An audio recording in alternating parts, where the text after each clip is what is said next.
জাহাজ জট নিরসনে দেশের প্রধান সমুদ্র বন্দরে কন্টেইনারবাহী জাহাজ কমানোর সিদ্ধান্ত নিয়েছে চট্টগ্রাম বন্দর কর্তৃপক্ষ। তবে শিপিং এজেন্সি সহ এ ব্যবসার সাথে জড়িতরা বলছেন, আন্তর্জাতিক বাণিজ্য গতিশীল রাখতে হলে জাহাজ চলাচল বাড়ানোর বিকল্প নেই। এমন সিদ্ধান্তে দেশের আমদানি ও রপ্তানি বাণিজ্যে নেতিবাচক প্রভাব পড়ার শঙ্কা তাদের।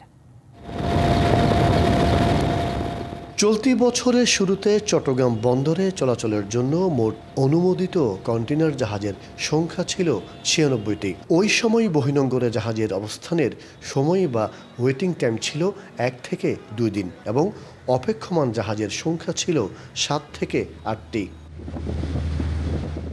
পরে অ্যাডহক ভিত্তিতে কিছু জাহাজ চলাচলের অনুমোদন পাওয়ায় বর্তমানে কন্টেইনার জাহাজের সংখ্যা দাঁড়িয়েছে ১১৮টিতে। এতে করে বহিনঙ্গরে অপেক্ষমান জাহাজের সংখ্যা যেমন বেড়েছে, সেই সাথে বেড়েছে অবস্থানের সময়ও, ফলে বেড়েছে জাহাজ জট। শিয়া বাটার ও ভিটামিন ই সমৃদ্ধ লিলি হালাল বিউটি সোপ, তারুণ্যময় উজ্জ্বল ত্বকের জন্য।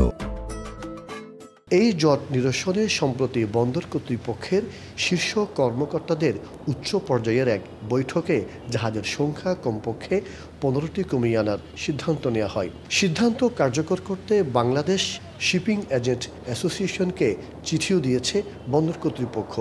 আমরা একটা কমিটি করেছি, এই কমিটি স্টাডি করে আমরা তারপরে সেই অনুসারে আমরা কিছু জাহাজের সংখ্যা কমাই দিলে হবে কি, তখন আপনার এই যে এখন জাহাজের ওয়েটিং টাইম বেড়ে গেছে, ৬-৭ দিন হয়ে গেছে, এটা তখন ড্রাস্টিক্যালি কমে আসবে কুইকলি। এদিকে জাহাজ কমালে বন্দরের ভাবমূর্তি ক্ষুণ্ণ হওয়ার পাশাপাশি ব্যবসা বাণিজ্যে নেতিবাচক প্রভাব পড়বে জানান বন্দর ব্যবহারকারীরা। জাহাজগুলো যদি হঠাৎ করে বন্ধ করে দেওয়া হয়, তাতে করে আমাদের আমদানি এবং রপ্তানি পণ্যের যে চাহিদা অনুযায়ী যে জাহাজ, সেই জাহাজের সরবরাহ কমে যাবে এবং আমাদের রপ্তানি পণ্যের যে ধারাবাহিকতা যে রক্ষা করা, এটা কঠিন হয়ে যাবে। পোর্টের এই সিদ্ধান্ত গ্রহণযোগ্য হবে না এবং এই ধরনের সিদ্ধান্ত দিয়ে দেশের ভাবমূর্তি নষ্ট হচ্ছে এবং আন্তর্জাতিক শিপিং বাণিজ্যে চট্টগ্রাম পোর্টের সুনাম নষ্ট হওয়ার একটা সম্ভাবনা আছে। বর্তমানে চট্টগ্রাম বন্দরের জেটিতে একসাথে ১৬টি জাহাজ বার্থিং দেয়া সম্ভব। মাসুদুল হক, ডিবিসি নিউজ, চট্টগ্রাম।